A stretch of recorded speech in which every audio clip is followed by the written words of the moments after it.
turun pakaian itu saja. Apa namanya ni? Hand sanitizer saja. Okey, lepas itu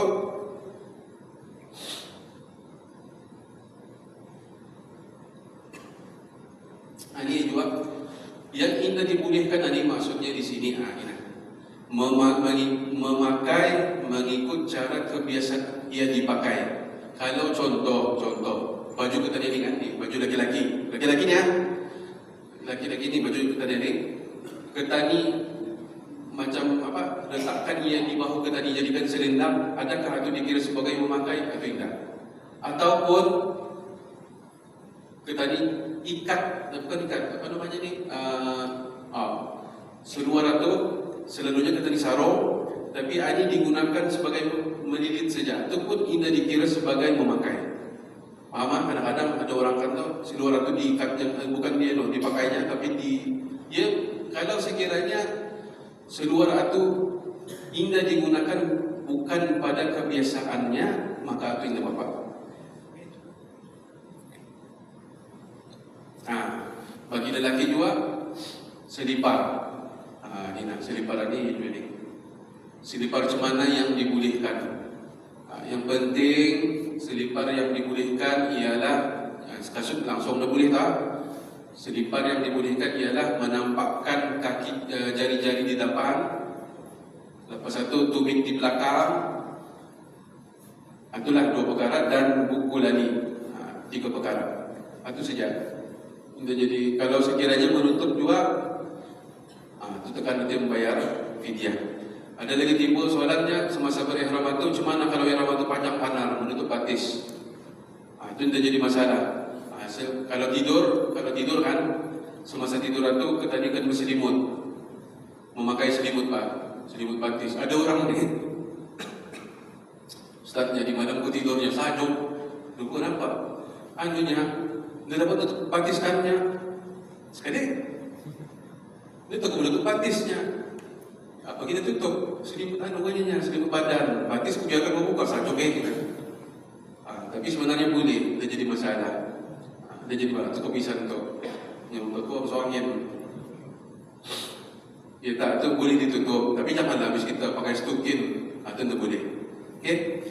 Jadi secara ringkasnya, yang 1 sama 2 ni, memakai pakaian menutup kepala dengan penutup kepala, itu yang tidak dibolehkan. Memakai pakaian berjahit ataupun bersarung, bercantum, apa saja cemana pencantumannya itu yang tidak dibolehkan. Selepas itu, okey. Yang ketiga, bagi perempuan haram menutup muka dan tangannya dengan sarung tangan. Menutup muka ini cuma kan? Pakai apa namanya tu?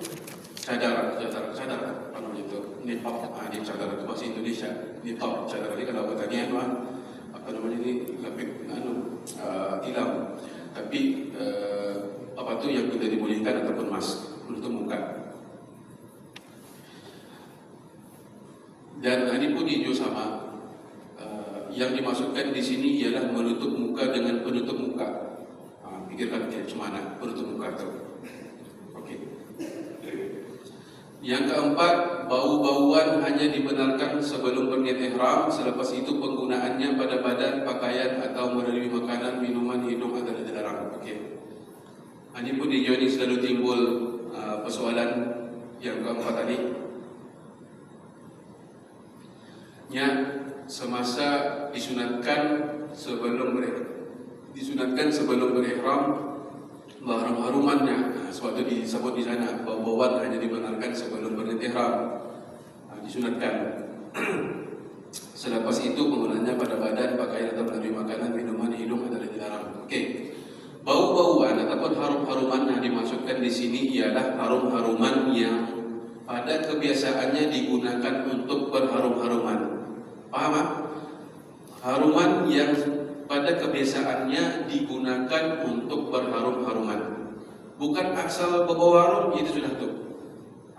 Macam contoh minyak apa namanya tu, minyak geliga ataupun minyak kapak. Ada orang tanya tu, boleh pakai tadi? Apa nak boleh? Berbau jadinya. Soalannya lagi dapat satu, ada orang pakai minyak harum, baunya minyak kapak. Wallahu alam lah. Itu soalan dia lah. Jadi yang dimasukkan di sini bau-bau harum yang selalu digunakan macam apa contoh? Bau ud, itulah contohnya, ataupun kasturi. Tapi di Jabatan Mufti ada menerangkan lagi nya, kalau sekiranya okey, buah-buahan ataupun daun-daunan diproses dan dikeluarkan dia punya harumannya, macam contoh limau, oren limau, diproses, diambil harumannya dan dimasukkan ke dalam contoh sabun ataupun hand sanitizer apakah, ataupun ia dijadikan sebagai harum-haruman, maka pada waktu itu ia diiktibarkan sebagai harum-haruman. Suatu berhati-hati kalau kita ni memakai sabun, memakai lip balm, maklumlah garing, memakai hand sanitizer, pastikan ia dah bercampur dengan benda-benda yang membuat dia berharum. Okey. Ada lagi satu persoalan berkenaan dengan ubat gigi. Ubat gigi. Ini sampai baru-baru ni lah. Okay. Berkenaan dengan ubat gigi, sudah saya tanyakan kepada para doktor, dalam ubat gigi ini apa yang kita diperlukan sebenarnya? Apa chemical yang kita diperlukan? Dia katanya fluoride. Fluoride. Okey. Saya katakan, saya tanya lagi balik, adakah fluoride itu ia punya baunya ataupun rasanya macam mana tu? Macam mint atau mint. Dia katanya indah tu mint, tu yang lain. Okey. Artinya kalau fluoride saja dibolehkan, bolehnya. Dan ada rasa tu saduk atau bolehnya. Rasa fluoride ininya lain rasanya ninya. Okey. Daripada sana, pasal kenapa saya timbulkan isu ini? Kalau kita lihat mint atau ia daun pak. Daun. Katanya ambil kaedah yang digunakan oleh Jabatan Mufti. Jabatan Mufti mengatakan setiap daunnya ataupun limau, dua perkara dia. Limau, khusus juga limau, buah. Sorry. Mungkinnya limau, apple, macam mana? Okey. Buah ataupun daun yang diproses dan diambil dia punya harumannya, itu itu meminta tu masukkan, minta ni daun kan, daun diproses dan dimasukkan ke dalam ubat gigi, sedangkan yang kita diperlukan hanya fluoride itu sahaja, maka pada waktu itu berhati-hatilah. Okey, berhati-hati. Terus dia dulu, kita diberikan dulu sekejap 15 minit insyaAllah.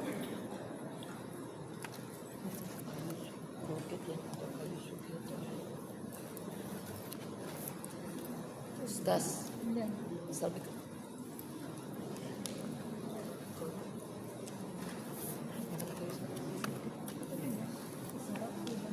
Ustaz, kalau yang Colgate kayu sugi macam mana? Colgate kayu sugi sama juga.